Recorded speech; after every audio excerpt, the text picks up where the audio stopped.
Hello everyone, ভিডিওঙ্ক.কম ওয়েবসাইটে তোমাদের সবাইকে স্বাগত জানাই। আমি সৌরভ দে, তোমাদের ম্যাথ টিউটর।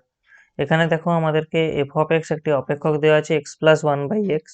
সো সেখানে এক্স ইকুয়াল টু ওয়ান বিন্দুতে অন্তরকলজ নির্ণয় করতে হবে।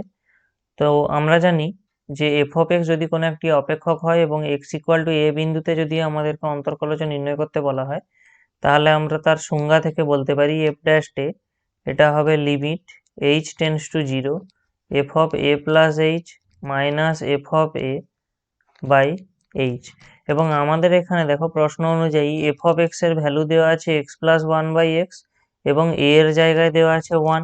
তাহলে আমরা এখানে অন্তরকলজের সংজ্ঞা থেকে এফ ড্যাশ ওয়ান যেটা, ওটা কি পেয়ে যাবো? তাহলে limit h tends to zero f of one plus H minus f of one by H.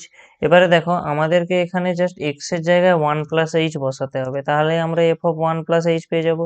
তাহলে limit h tends to zero, আমরা এই এক্স এর জায়গায় ওয়ান প্লাস এইচ বসাবো, তাহলে আমরা কি পাচ্ছি? One plus H plus one by one plus H minus এখানে F of one. F of one মানে এখানে এই এক্স এর জায়গায় ওয়ান বসালে যেটা আসবে সেটাই আসবে এখানে। তাহলে আমরা দেখতে পাচ্ছি এখানে যদি আমরা ওয়ান বসিয়ে দিই তাহলে আমরা ওয়ান প্লাস ওয়ান পেয়ে যাবো, অর্থাৎ এখান থেকে অ্যাকচুয়ালি আমরা পেয়ে যাবো টু হোল বাই আমরা কত পাচ্ছি এখানে? এইচ। তাহলে আমরা এখানে কি পাচ্ছি দেখো, limit h tends to zero, actually আমরা এখানে পাবো এইচ মাইনাস ওয়ান। কেন না, এখানে এই যে প্লাস ওয়ান এখানে থাকা মাইনাস টু ক্যালকুলেট হয়ে গেলে মাইনাস ওয়ান আসবে, plus one by one plus এইচকে আমরা এইচ প্লাস ওয়ানও লিখতে পারি, তাহলে এটা হোল বাই এইচ। তাহলে আমরা এখানে কি পাবো? Equal to limit h tends to zero h square minus one plus one by h plus one whole by h. কিছু না, জাস্ট এখানটায় লসাগু করার পর ক্যালকুলেট করলে দেখতে পাবে এখানে এই মাইনাস ওয়ান এবং প্লাস ওয়ান কাটাকাটি হয়ে যাবে, এবং আমরা এখানে আলটিমেটলি কি পেয়ে যাবো? Limit h tends to zero h square by h into h plus one. অর্থাৎ